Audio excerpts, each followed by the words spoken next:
Oi, Tilma, boa noite. Estamos chegando para mais uma live Papo Contilé, que foi sucesso no rádio, agora em lives no Instagram e também no nosso canal do YouTube. Se inscreva lá no nosso canal do YouTube, o canal é Papo Contilé. E aí você acompanha todas as entrevistas, essa eu acho que é a 40ª, desde a primeira live do dia 5 de maio até o dia de hoje.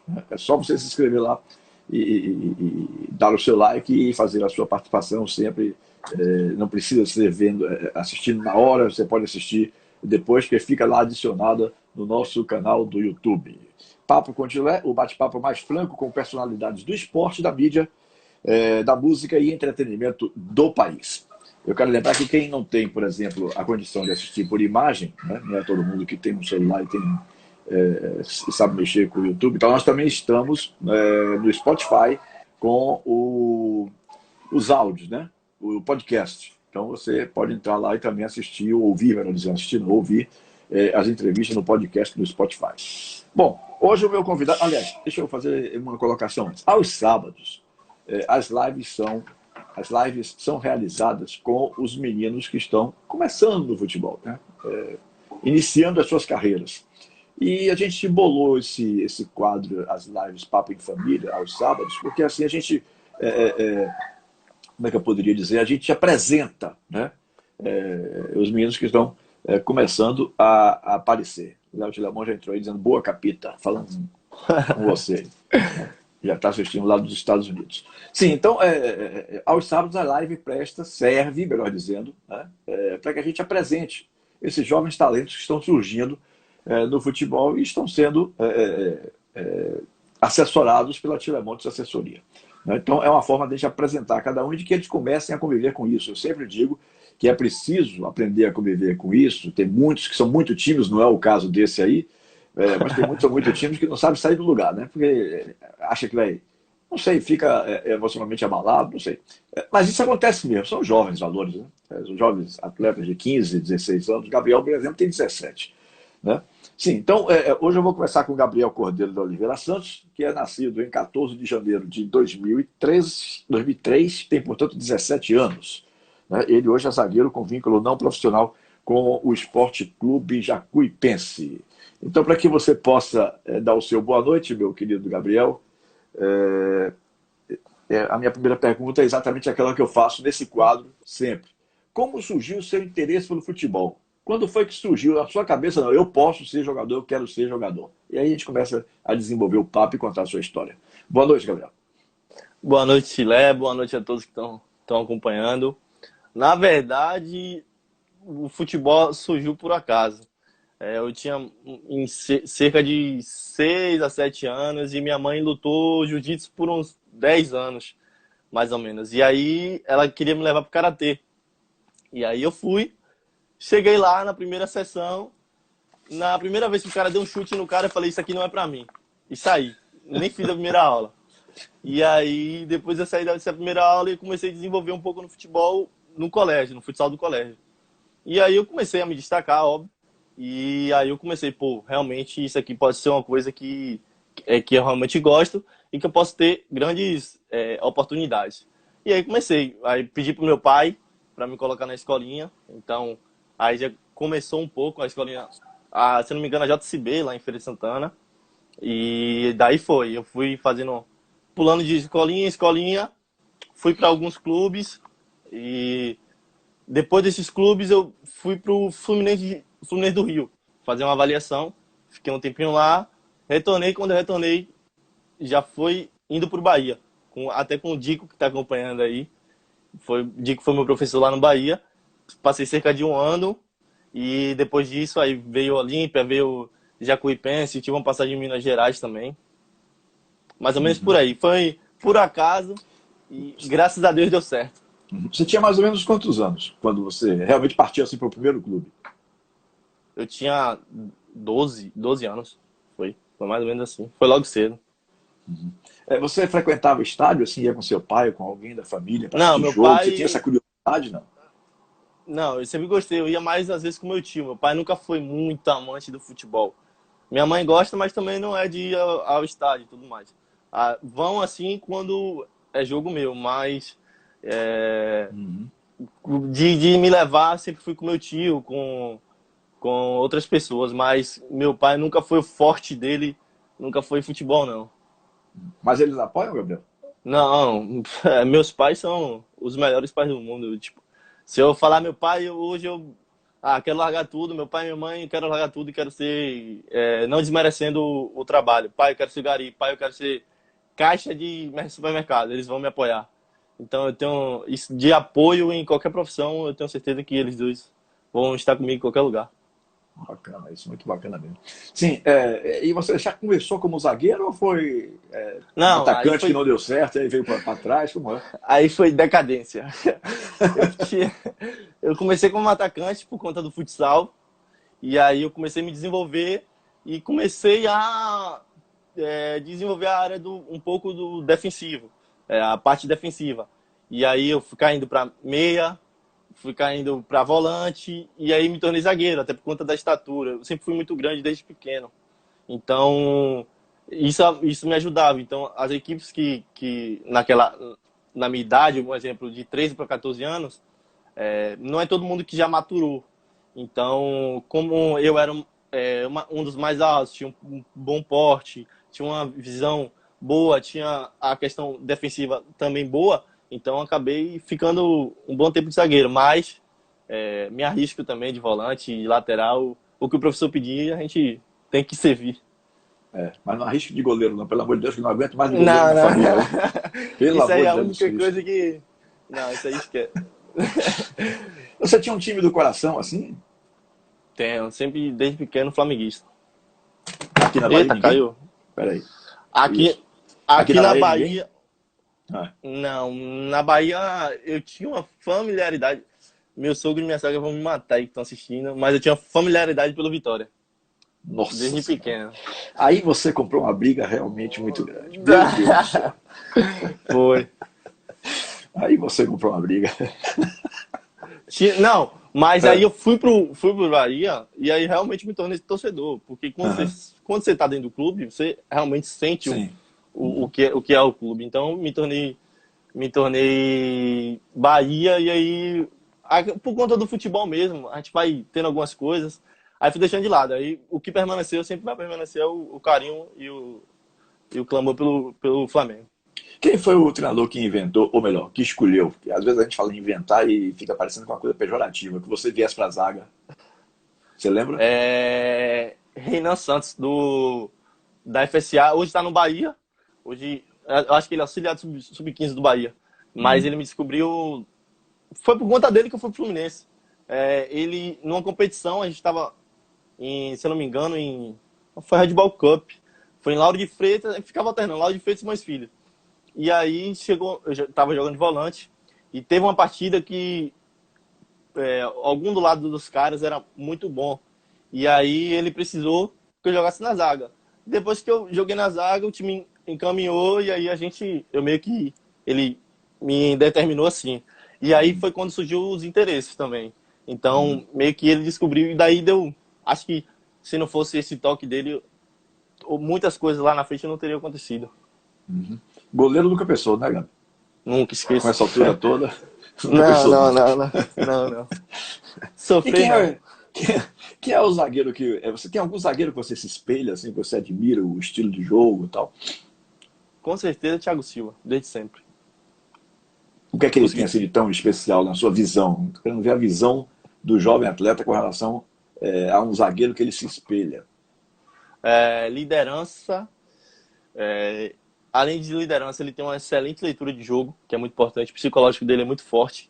E isso aí valoriza influencia em muitas coisas positivamente para ele. E fora a qualidade técnica e pela altura dele ser a mesma que a minha, muitos criticam o zagueiro um pouco por não ser tão alto. E ele se supera. Ele é um gigante na bola aérea. Você estuda, né, Gabriel? Estudo, sim. Faz que curso? Que ano? Terceiro ano do ensino médio. Terceiro ano do ensino médio, quer dizer, já é segundo grau no caso, não é isso? Isso. Termina esse ano. É porque na minha época era assim, até quinta série virava Até o admissão. oitavo. E depois ia até o oitavo e hoje vai até o nono, não é isso? Isso, E depois até tem o os 3 nono. anos do segundo grau. E eu tenho que confessar uma coisa, que eu nunca fui de estudo, viu? Nunca fui muito bom, não. Também não sou muito, não.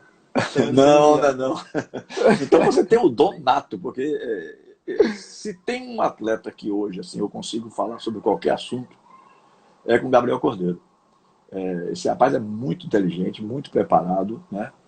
Já conversei com ele diversas vezes sobre vários assuntos, inclusive assuntos que ele só conhecia superficialmente, que ele deu, e eu conhecia profundamente, né, o problema, e ele deu uma opinião que foi, eu não quero citar aqui porque não convém, né, citar Não vem ao o caso. problema, o que foi.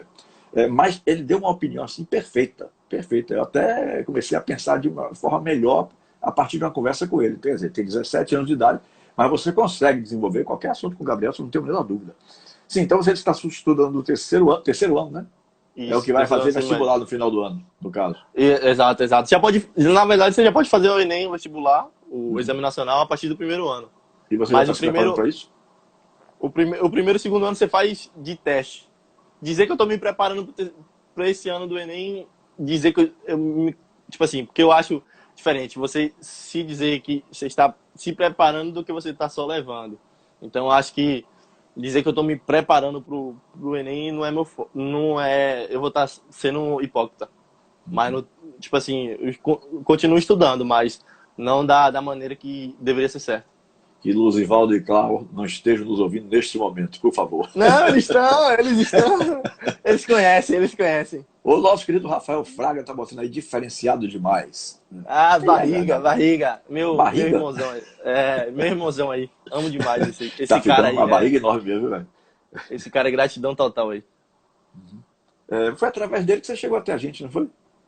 Foi. E na verdade, eu já conheci o senhor pela fama e tudo mais. E por causa do seu sogro, que é um irmão. Sim, eu ia comentar isso. Não conhecia pessoalmente, assim, por imagem, e conheci um pouco mais por causa do meu sogro. Meu tio Jó tem uma amizade muito grande com o senhor e ele já tinha comentado várias vezes sobre, mas nunca foi uma coisa tão concreta. E aí eu comecei a jogar na Jacuipense e eu tenho uma amizade muito grande com o Ebert. E Ebert começou a ser gerenciado pelo senhor. E aí a gente conversando e tal, ele tinha me comentado sobre, aí eu tranquilo. E nisso eu estava chegando em fim de contrato com outra empresa. E eu falei, não, é uma grande oportunidade, é um trabalho que eu conheço que é sério, por que não? E aí eu comecei a mandar meu vídeo para Rafa, e ele falou, não, massa, gostei do vídeo, então a gente vai conversando, mantendo contato. E no primeiro jogo que Rafa foi me ver, foi o jogo que eu fiz o gol no último minuto. Então foi uma partida inesquecível e graças a Deus foi no momento certo, na hora certa.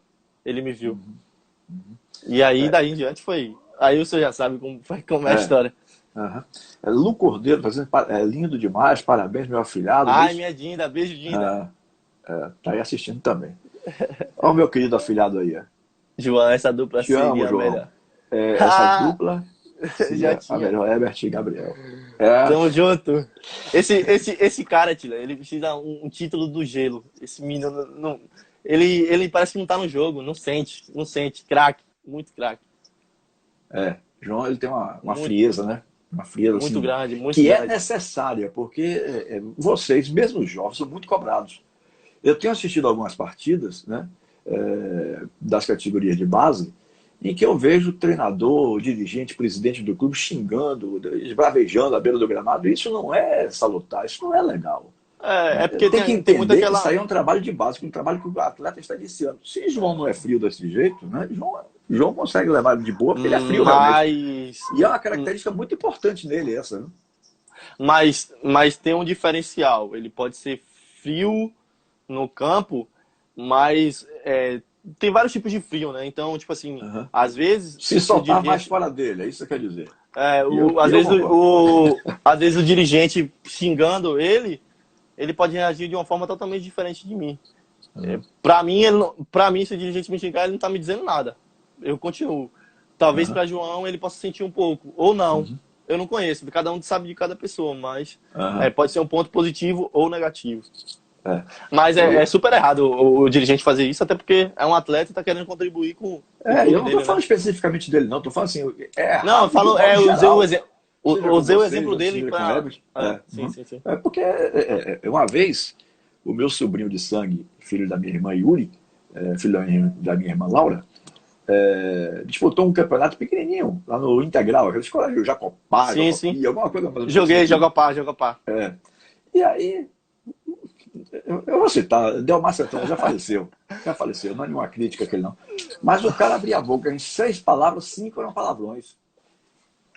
Eu juro a Só faz. você, só fui aquele jogo, não fui mais nenhum outro.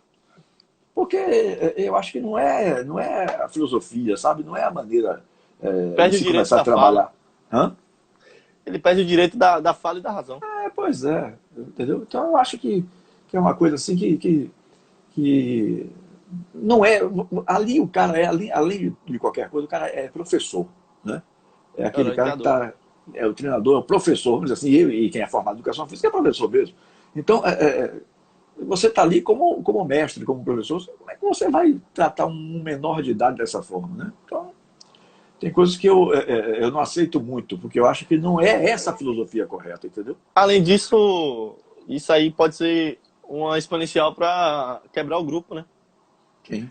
Esse jogador que foi machucado, ele pode chegar machucado psicologicamente, ele pode chegar para outro amigo e falar: não, vamos acabar com a vida desse treinador, não vou jogar, não vou mais dar nenhum tipo de raça para nesse momento, e aí prejudicar não só o trabalho de si próprio, mas do total, né? Do coletivo.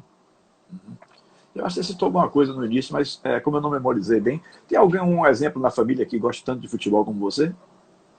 Rapaz, eu tenho uns tios que são perna de pau que gostam. É, tem alguns. Mas acho que. É porque na questão do futebol, a parte de meu pai não, mas a parte de minha mãe tem bons amantes do futebol, sim. E eu acho que foi um dos influenciadores de eu gostar. Mas é porque eu acredito que, como a minha família é muito grande, por parte de mãe, a gente não é que a gente não seja junto, mas é muito difícil encontrar todo mundo. Então acho que o desenvolvimento meu no futebol foi mais por uma questão de amar mesmo o esporte, me descobrir, falar, não, é isso mesmo que eu gosto, que eu amo e que eu quero fazer. Dona Cláudia, inclusive, fez um comentário aí, mas aqui a letrinha é tão miúda, passou, já subiu. Deixa eu dar uma olhada. Eu agradeço a Deus sempre por Tilé e Rafa e Kaique, fazer parte da vida do meu filho num momento tão difícil. Mandou um abraço para você aí no caso. Valeu, valeu. Obrigado, um beijo, Ralf. Mandar um abraço também para Ângela Almeida aí que está escutando, um deputado federal, deputado estadual, na verdade. Grande exemplo aí. Um dos que esse aí eu abro a boca para falar e defender. Falar isso, você vai de política, Gabriel?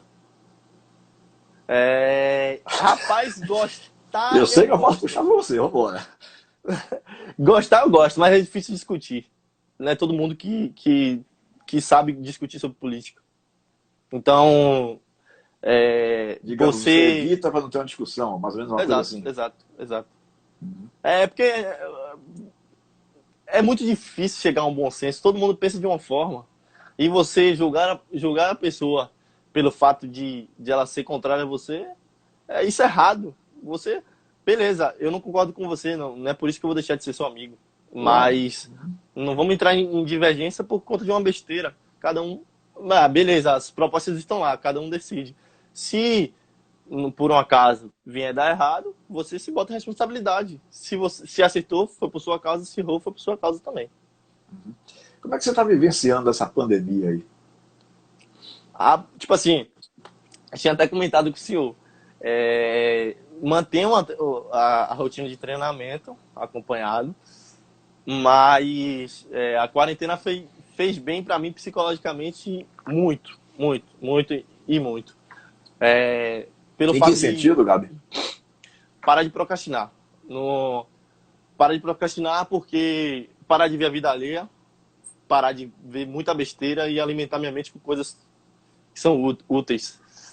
Eu tinha contado com o senhor, venho fazendo também vários cursos, venho estudando sobre bolsa de valores, sobre marketing digital, entre outras coisas. Até porque eu penso muito no sentido de, beleza, o futebol está aí, dando certo, pode dar certo também.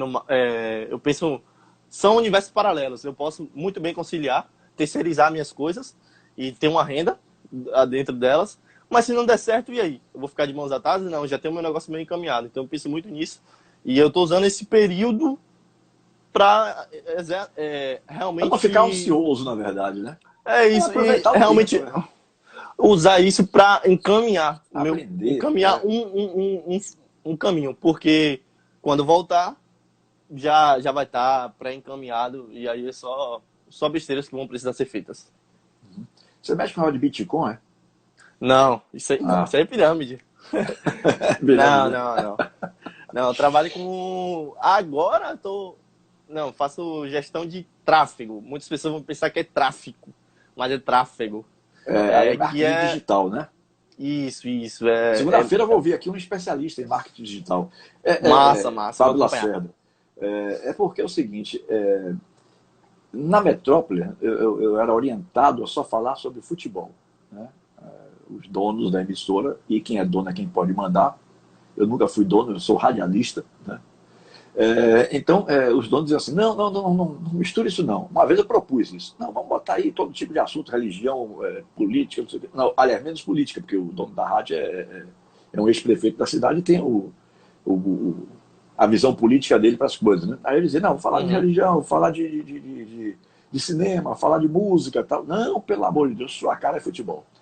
Né? Mas aqui, como a coisa é minha, né, e o produtor é meu filho, então não tem problema, a gente escolhe o assunto que quiser. E isso tira a liberdade, não só de expressão, de criatividade. Quanto mais você fica só alienado em alguma coisa, você não pensa em outras. Então, por isso que hoje, as rádios, as TVs que hoje têm a liberdade de expressão são bem valorizadas, porque todo mundo tem voz. Que é o certo, né? Democracia. Ô, Gabi, você gosta de ler? Tem costume de leitura de livros, essa coisa assim? Eu tenho um costume de, quando eu pego um livro que eu gosto, tipo assim, eu posso pegar um livro e na primeira página não gostar, eu já paro de ler. Um exemplo, não na primeira página, mas tipo assim, pelo menos no primeiro capítulo. Mas se eu gostar, eu termino ele em um dia. Mas se eu não gostar, já deixo de lado. Hoje eu peguei uma mania de escutar por audiobook, que é o quê? A pessoa tá lendo o livro para mim. E aí eu coloco numa velocidade um pouco mais rápida e aí eu consigo escutar tudo como se fosse um livro. Vou mandar um abraço pro meu tio Pimenta aí, que foi um cara também que me ajudou muito na época do Bahia. Pai do meu amigo e irmão Luan. Um abraço para ele aí, que ele sabe que ele é muito importante para mim também. Deixa eu ver a galera aqui que tá falando. Entrou aí um rapazinho chamado J. Mateu, eu acho que... acho que é assim. Por coincidência, é um amigo dele, que eu não sei se é esse mesmo seu, mas eu acho que não. Por coincidência, um amigo meu, Luan, me falou dele, Luan Paulo, falou desse J. Mateu. Eu aí, aguardando a oportunidade de voltar, né? Do futebol voltar, eu falei para Luan, diga ele que aguarde que a gente vai tentar encaminhar alguma coisa para ele. Aí um dia eu tô aqui em casa, vejo ele entrar numa live. Ele seria fazer a live, no caso. Só que eu acho que eu acabei o assustando, né? Porque quando ele viu, olha quem está aqui na minha live, falou para alguém que estava traduzindo. E aí ele ficou tão perdido que ele desligou. Ele desligou a live. Cadê Gabriel? Ele Ele é um grande amigo meu, um irmão que eu conheci ano passado lá no Flamboyant. E aí é um menino super do bem, ele tinha comentado que tinha conversado com o senhor. E no dia da live ele me falou, mano, eu acho que você estava junto na minha live. Não sei se ele estava em sua casa ou se na casa dele. Não estava na live, não estava na live. Chama o Gabriel Cordeiro aí, chama o Gabriel.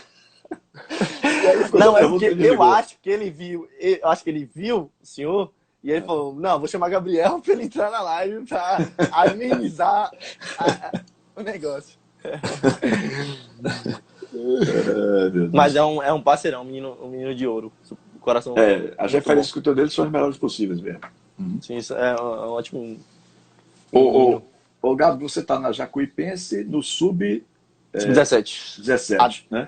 Com a pandemia, a gente não sabe. Essa pandemia prejudicou muito quem é Sub-17, né? talvez tenha sido a categoria mais prejudicada. O que é que você acha?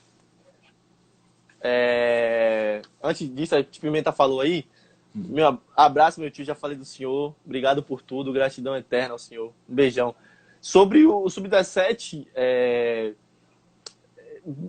infelizmente, né, pai, porque tem o sentido que é o ano da virada de chave, é um ano que vê quem é quem, né, é o ano que separa, vamos se dizer, o homem dos meninos. Então, o processo de transição é muito importante. E o Sub-17 é onde tem as melhores competições. E aí, quando você tem um ano perdido, é horrível.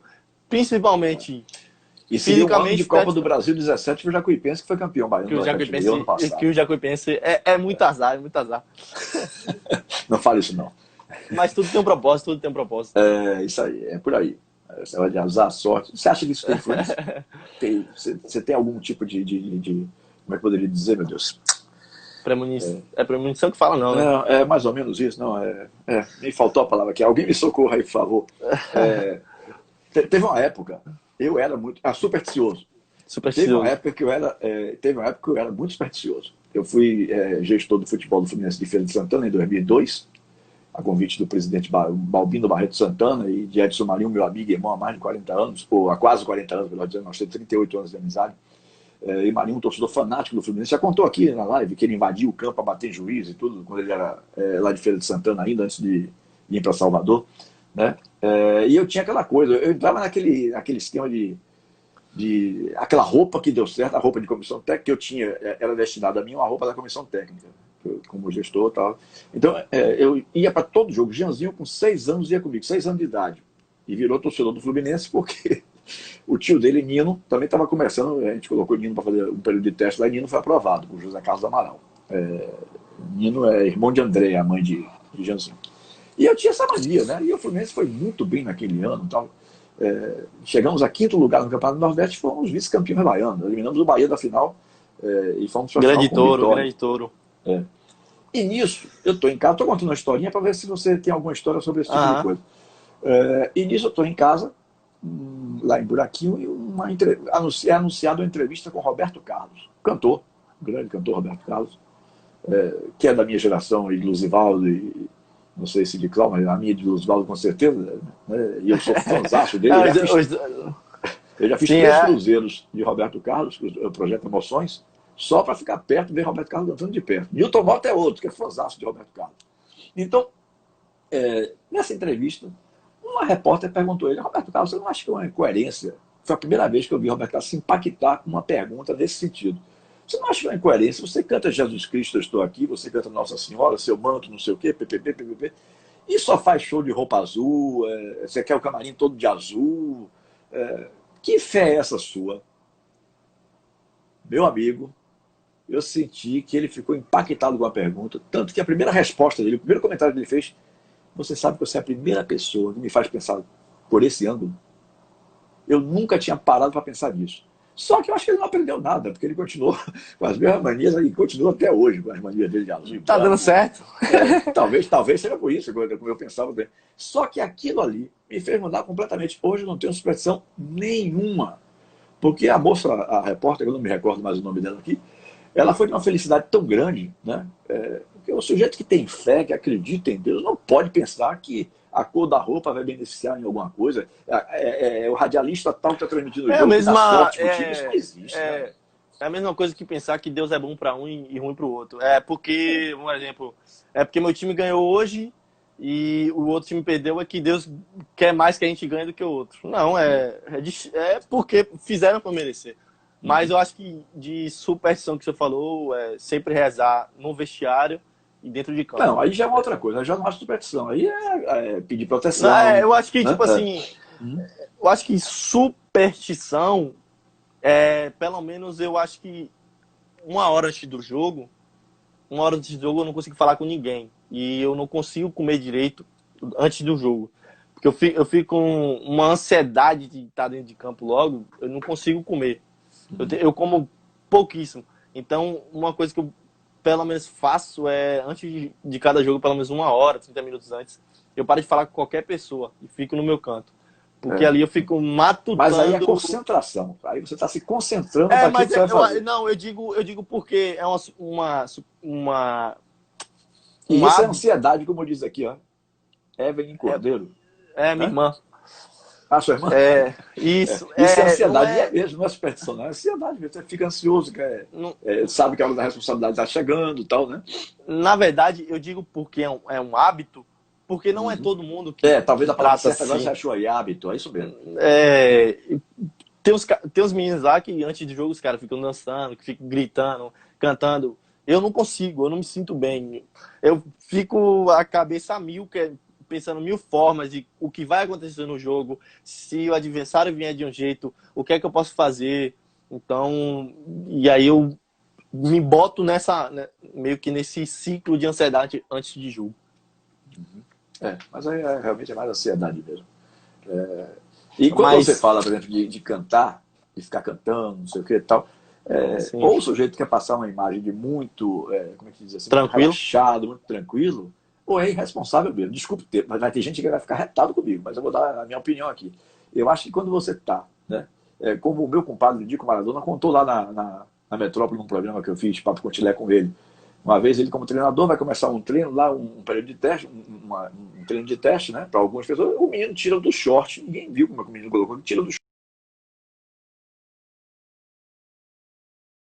Aí Dico foi a ele, tirou uma selfie aqui na hora do jogo. Ele fez, não, que eu quero mostrar para minha família que eu estou aqui treinando no Bahia. Quer dizer, o cara está muito mais preocupado com mídia, né, do que com a responsabilidade dele de se preparar para aquele teste e obter resultado positivo. Né? Uma vez isso aí é falta de maturidade. Não digo, é falta de maturidade. Eu não digo que é culpa dele. Tem um simples fato, às vezes nem todo mundo que tem essa oportunidade. Então, para ele é aquela coisa deslumbrante, é a única oportunidade que ele vai ter na cabeça dele. Então, quando eu tinha uns 12 para 13 anos, eu tinha muito isso. Na verdade, é empolgação, né? E aí, quando você vai tendo maturidade, você vai vivendo, aí você meio que você relaxa. Então, hoje eu acho isso também uma babaquice fazer isso. Mas antes eu não critico ninguém porque eu fiz e porque eu não sei qual é o motivo da pessoa por estar fazendo aquilo. Então, eu prefiro não julgar. Você está sendo bem visto nos Estados Unidos. Antes foi Leonardo, agora é meu querido Maurício Batata, 61. Batata foi um dos grandes atacantes do Galícia, na década de 70. Boa sorte, Gabriel. Sempre boa temporada, estudar. O mais importante, ele quer dizer que estudar é o mais importante. A gente bateu mais de 40 Batata vai ser meu convidado para uma live durante a semana, a qualquer momento, viu, Batata? Se prepara aí. Batata tem história, viu? Tem história. Jogou no grande time do Galícia da década de 70, que chegava a Galícia era muito forte antigamente. Nessa década aí era, 70, década de 70. O Ipiranga também já teve uma história boa. Isso. O início dos anos 80 também o Galícia estava muito bem e tal.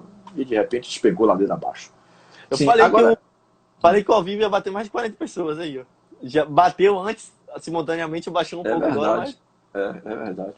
Mas, Gabi, claro que você pensa e prioriza o futebol. Mas não vou nem dizer assim, se não der certo, que eu quero que dê, claro. Mas diga assim, na sua cabeça, você seria atuaria em que profissão? Né? Em que profissão, fora o futebol? Você tem alguma coisa assim? Porque eu tenho um sobrinho, que eu considero sobrinho, filho do meu amigo Hugo Aparecido. Eu estou sempre citando um exemplo para você entender. E o papo aqui de gente sabe é mais descontraído. Né? A maioria é papo de pai para filho mesmo. Então,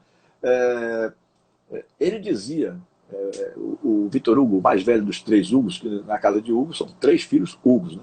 Hugo Leonardo, Vitor Hugo e Hugo Alexander, que está no México e agora está até aqui em Salvador por causa da pandemia. Que é o meu afilhado, o caçula. O Vitor Hugo, que é o mais velho, dizia assim, eu não tenho nenhuma profissão. Um dia lá no almoço, lá em Buraquinho, eu não tenho nenhuma profissão assim que eu goste. Eu digo, Guion, então você vai ter que criar uma profissão só para você. Pô, existem milhares, centenas, dezenas de centenas aí, sei lá, milhares mesmo de opções.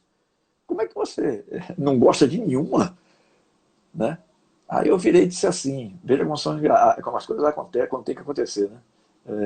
Eu acho que sua cara é trabalhar no futebol, porque você queria ser jogador e não foi. Né? Acabou não se empenhando tanto e tal. O Caçula sempre teve objetivo, e o do meio também. chegou a ser profissional do Camaçari. O filho do meio o meu querido Hugo Leonardo. Mas o mais velho, ele não deu muita sequência, né? E aí eu digo, sua cara é futebol, então se fosse você, faria educação física. Hoje é um excelente personal. Porque ele percebeu que realmente aquela era a área dele, né?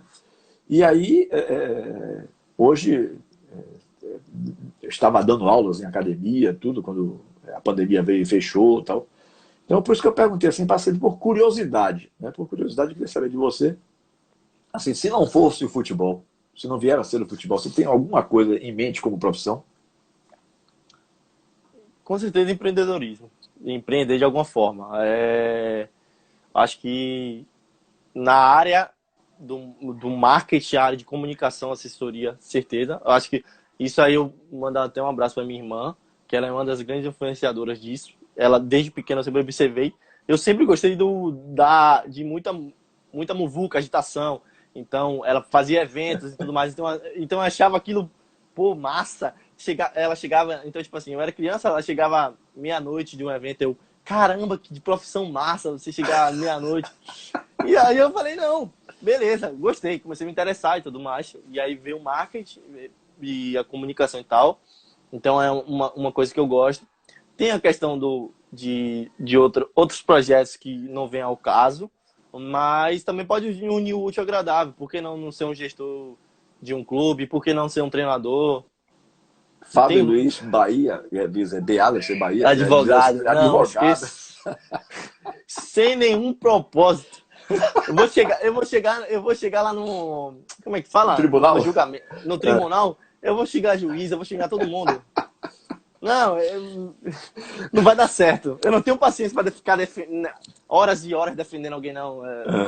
O negócio é muito direto, então não ia dar muito certo, não. Mas aproveitando esse gancho seu aí, em campo, você é desse que se transforma? Que é capaz de xingar juiz, de chegar junto e tal? Eu tento me controlar. Muitos dizem que eu sou um reclamão, né? Tenho essa imagem aí, não. Mas é porque eu vivo muito aquilo, então eu quero que tudo dê certo. Às vezes isso aí é um erro meu também. Eu cobro demais das pessoas, mas eu também quero que cobrem demais de mim, porque isso aí vai fazer as coisas acontecerem. Então, às vezes, eu acho que...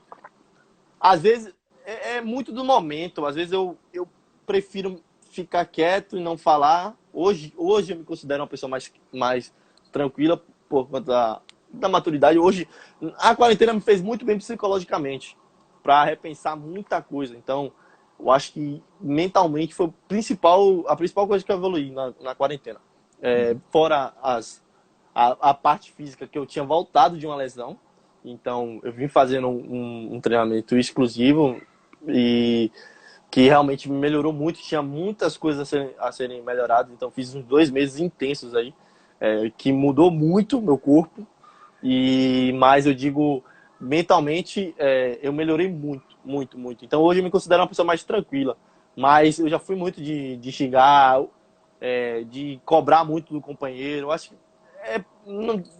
não sei se eu considero isso liderança, mas a galera ainda brinca e capita, mas não é porque já é de mim querer que as pessoas derem certo junto, entendeu? Então é automático. Eu não digo que é uma coisa que eu cobro pra ser, é automático, não tem o que fazer. Mas hoje eu me considero um pouco mais quieto.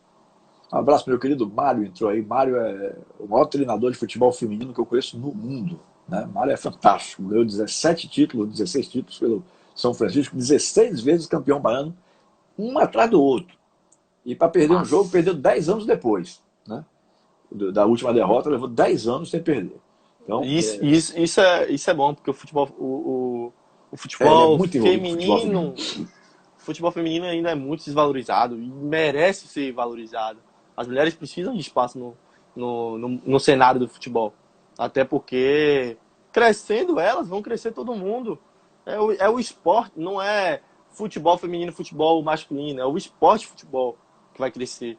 Então, a gente também tem umas referências que eu conheço.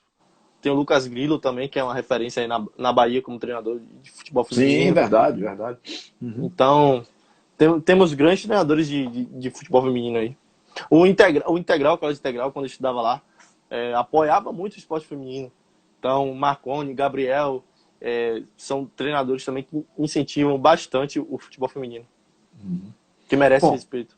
para a gente concluir, Gabi, eu fiz essa pergunta, aliás, eu acho que foi Herbert que provocou essa pergunta numa. Aliás, essa pergunta não, que Herbert provocou isso dando uma resposta, salvo engano. É capaz de Herbert estar nos vendo lá ali na Cajueiro, lá em Feira de Santana.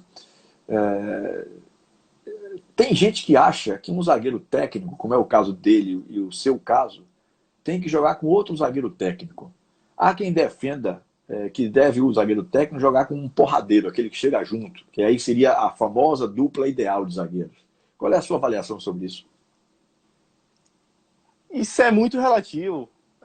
Uma hora isso vai prejudicar, outra hora isso vai ajudar. Às vezes no jogo mais pegado você vai querer ter um companheiro que bate todo mundo, que te ajuda, que é raçudo. Às vezes no jogo que é mais definido no detalhe, você vai querer um companheiro mais técnico, que vai ajudar nas ações. Eu prefiro jogar com um mais bruto. Por quê?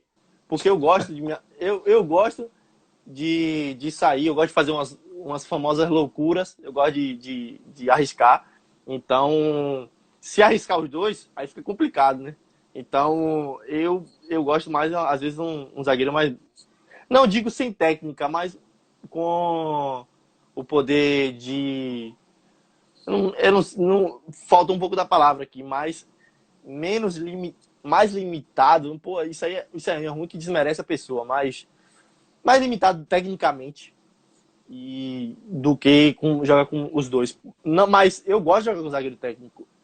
Foi o que eu falei. Depende muito da situação.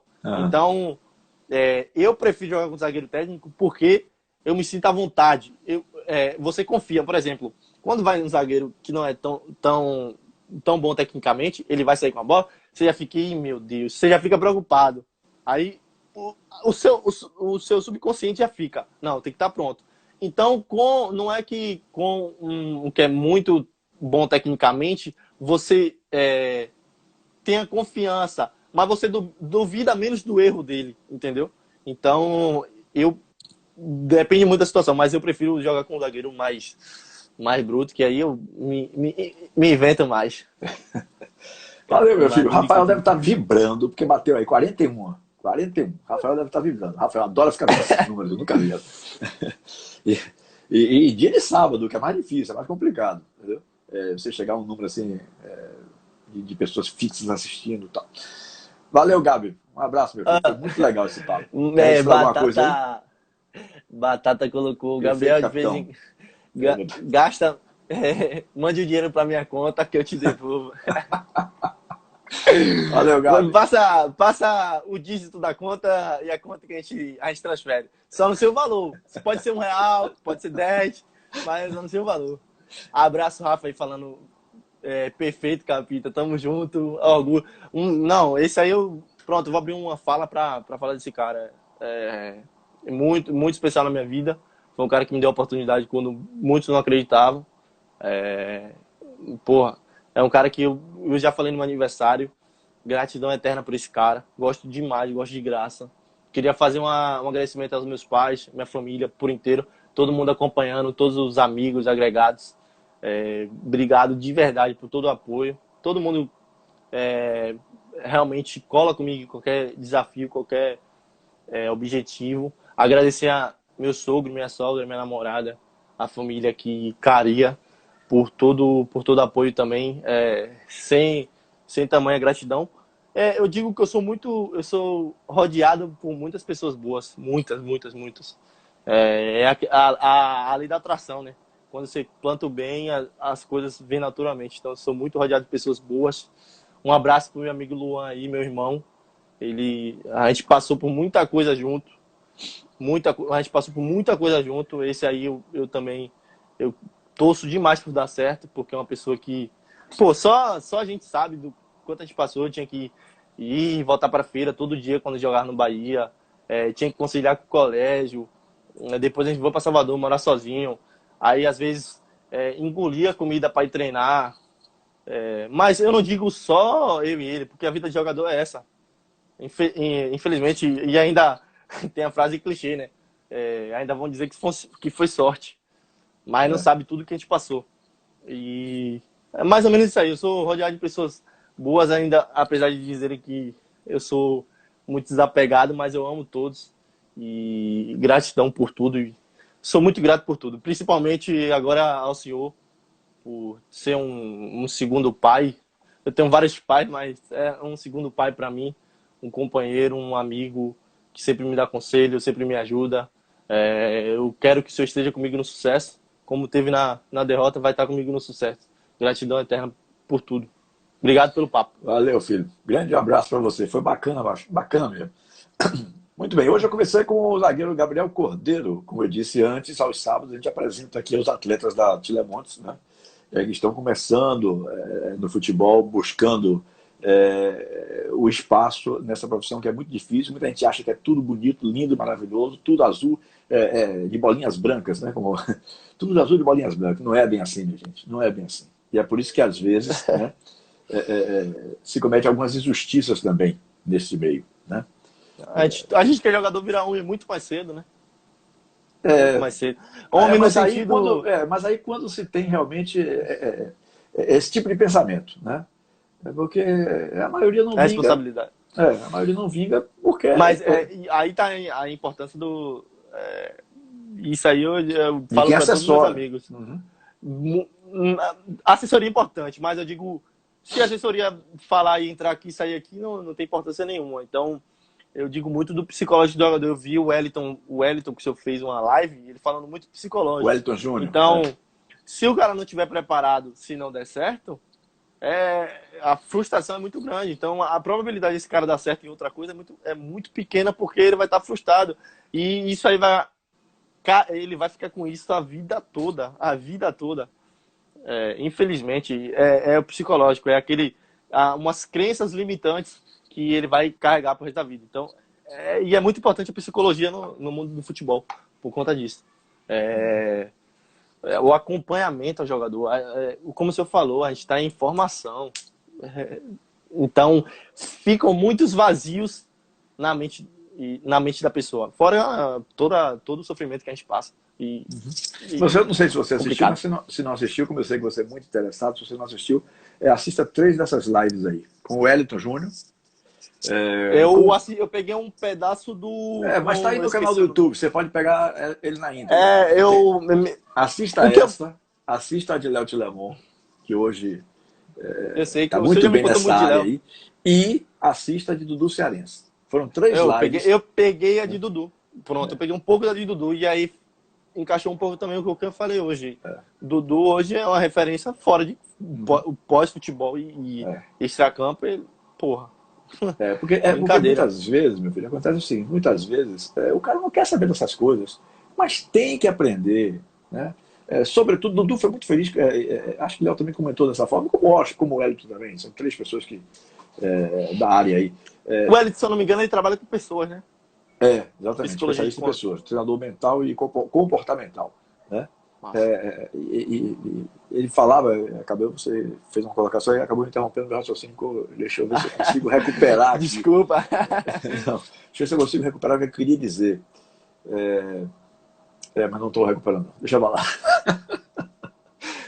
Ele botou, Eric Bahia botou Jorge Wagner também é referência. Foi um dos... Antigamente era um apoiador. Antigamente não, ele sempre foi apoiador, mas era uma das pessoas que me assessorava. Então, é um cara também que, pós-futebol, dá exemplo também. Eu lembrei aqui agora, porque não foi de nenhuma das 3, foi da 4ª que eu fiz, ontem, meu Deus, foi anteontem, com Fábio Rocha. Quando ele diz que ele já viu, ele define o jogador de 2 formas. Tem o jogador Fusca e o jogador Ferrari. Às vezes, a Ferrari quebra no meio do caminho e o Fusca vem e sai vitorioso, né? Eu até citei um exemplo de Fabão. Fabão poderia ser considerado na época, lá atrás, começando, ele achava que ele era peladeiro, chutava bola com mato, que o jogo é de campeonato, aquelas coisas que se diz no mundo da bola, né? E Fabão, digamos assim, seria o Fusca, e Fabão chegou a campeão com o São Paulo por Libertadores, a vários títulos no Flamengo, né? Enfim, O cara tem que ter não só o talento, é isso que mais ou menos os três disseram, os quatro. O talento é fundamental, claro, porque sem talento você nem inicia, né? Mas o talento não é o único, como é que eu poderia dizer? Exponencial, o único fator. Não é o único fator, exatamente. Então tem outras coisas que envolvem, se o cara não for interessado, o cara realmente não vai aprender. E como eu sei que você gosta de aprender, eu estou lhe indicando para você assistir essas 4 lives aí. Máximo. O psicológico é o mais importante, né? Eu acho que você estando bem psicologicamente, tudo vai fluir.